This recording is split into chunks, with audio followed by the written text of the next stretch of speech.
If you have wooden painted cabinets, then odds are this may look familiar, mainly around the sink and in this case the dishwasher area, because this is all due to water damage, the universal enemy to beautiful painted cabinets. Many will tell you this has to be replaced, but I'm going to show you today how to fix what you have like you'd never know it even happened, and it only takes a few hours. This has got to be one of the worst I've ever come across. Outside of the refrigerator panel we did a while back, that one was pretty bad and right in your face. This one, hidden where it is pretty forgiving. But the only way to really fix this properly was to remove the dishwasher. And for comparison, here's the other dishwasher in the kitchen. Yes, there's two in this kitchen. You could see just how tight this area is. There was no fixing it without removing it. And like I said, it's common to see this around the dishwasher, but for it to be this bad, I think there was something wrong with the seal in the dishwasher and it had to be leaking. I think I only left out a few materials, but you'll figure out along the way. First things first, some kitchen cabinet cleaner for cleaning the cabinets. We're going to be using some CA glue to harden up the MDF. I use Zap and with an accelerator. Bondo for filling in all the little voids. And then finally, we're going to be spraying it using this Preval spray system. It's pretty cool. You could put any paint in there. A couple tools for the Bondo, some sandpaper, a really sharp razor blade, and of course, some rubber gloves. Now, we always start every job with a clean surface so we don't have any bad reactions with the paint. I use this kitchen cabinet cleaner. I get it off Amazon. It's great because it comes with this scrub brush, which makes cleaning very easy. And the cool thing about this is it's actually a daily maintenance cleaner to get rid of any food and dirt buildup on your cabinets. It's plant-based and it's designed to not harm the cabinets. Doesn't leave any streaks or residue. I like to spray it on the brush or directly on the cabinet if you're gonna clean the whole thing. Scrub away and then just wipe dry with a paper towel, and well, you could see the results here for yourself. Having a really long razor blade is key for this part. I'm shaving off all the big chunks of the loose MDF, and I'm using the face frame of the cabinet to my left kind of as a fence, like a guide, to keep a flat edge, and it's working out really well. I'm trying to shave off as much of this stuff as possible because it just means less sanding later. Now the veneer here is peeling off quite easily as well, so I'm chipping all this off. We don't want anything loose. We want everything to be as solid as possible. Any little edge that's peeling, bubbling, blistering, we're getting rid of. And you can see all these little pieces of MDF. We're gonna keep these aside and use them for a little experiment later on in a different video. Now, a little heads up, this next part gets extremely toxic, so you absolutely should be wearing a respirator like I am and have good airflow in the room. I'm running some exhaust fans in a window. No, the exhaust fan above the stove is not gonna cut it.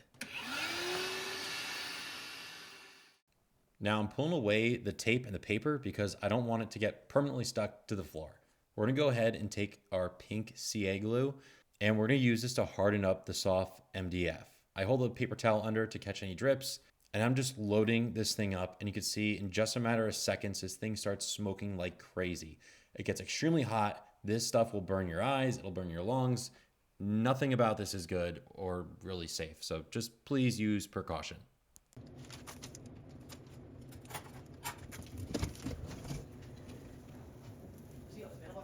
After about 20 seconds, this stuff is hard as a rock, and you can see it's kind of raised right here from the glue kind of bubbling. I'm gonna go ahead and start with 80 grit sandpaper just to knock down the bulk of this stuff. This takes a while. This glue is really hard, but that's what we want.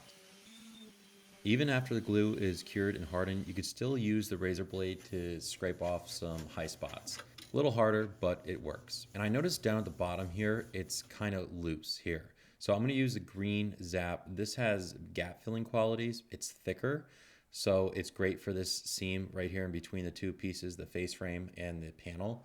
I'm gonna squeeze some of that in there, use this metal tool to hold it in place where I want it, and then spray it with the kicker to make it harden right away. I wiggle it back and forth a little bit to make the glue work in there, and in just a few seconds, it is hard as a rock. The tool's great because your finger, well, will get stuck to the panel, and that's not a fun time. You could see what they do to the gloves. You don't want that done to your skin. This is the most painstaking process of the entire job because it just takes forever. Hands down, this is the most time-consuming part of the whole job. Everything else goes pretty quickly and smoothly, but you gotta take all this old paint off. On this side, it's cracked a lot, so we wanna get down to the bare wood, But once we got it there, we got a really nice base. Now that we got it sanded with 80 and 120, it's time to apply some Bondo. I always use too much hardener, but I'd rather use more than not enough. So I go ahead and mix this up, and then I start applying it over the whole area. Most of this stuff is gonna come off. I don't like painting over Bondo unless we have to, but this is just gonna fill in all the voids and make the repair just a much smoother job.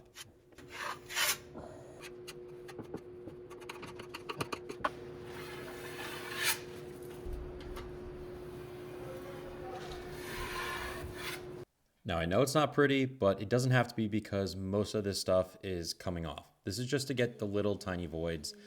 We did a really good job sanding and prepping the MDF, so it's already pretty smooth, but we want to get it as flat as possible. So we're gonna knock it down at 120 and then finish it off with 320 because after this comes the primer.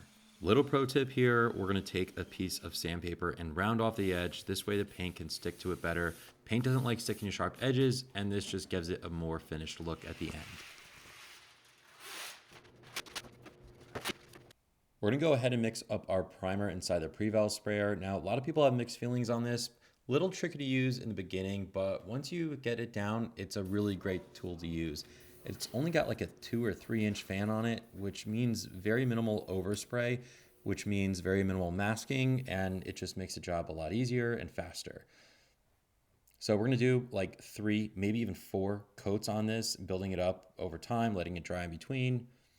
In some areas, the grain is showing and we don't want that. So I'm gonna do a little extra in these spots just to fill it in.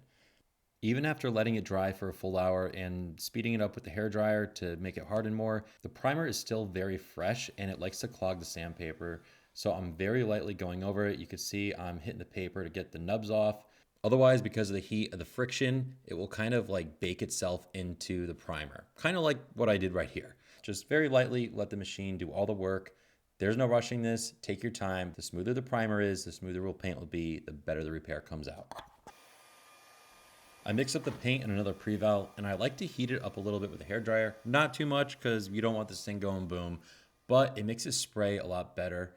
So I just go over this whole thing, giving it a nice even coat, and then I let it set up for a few minutes, and I go over it again with a second coat. And just as I was setting up the tripod to show you guys the most important part in this whole project, I did this. Oh, you fucking... Yeah, imagine how I felt. Not a great way to end the repair. Luckily, the paint is still fresh at this point, so I'm taking a little lacquer thinner on a brush, smoothing it out, and then I'm just gonna build it up with a couple more coats of paint in that area. Because the paint is fresh, it's gonna kind of melt in and you'll never even know what happened. But what I really wanted to show you was this neat little trick. Remember when I said we're gonna round off the edge? Well, there's always this tape line left here. And we wanna get rid of that, and most people never do, and it's a dead giveaway that there was a repair.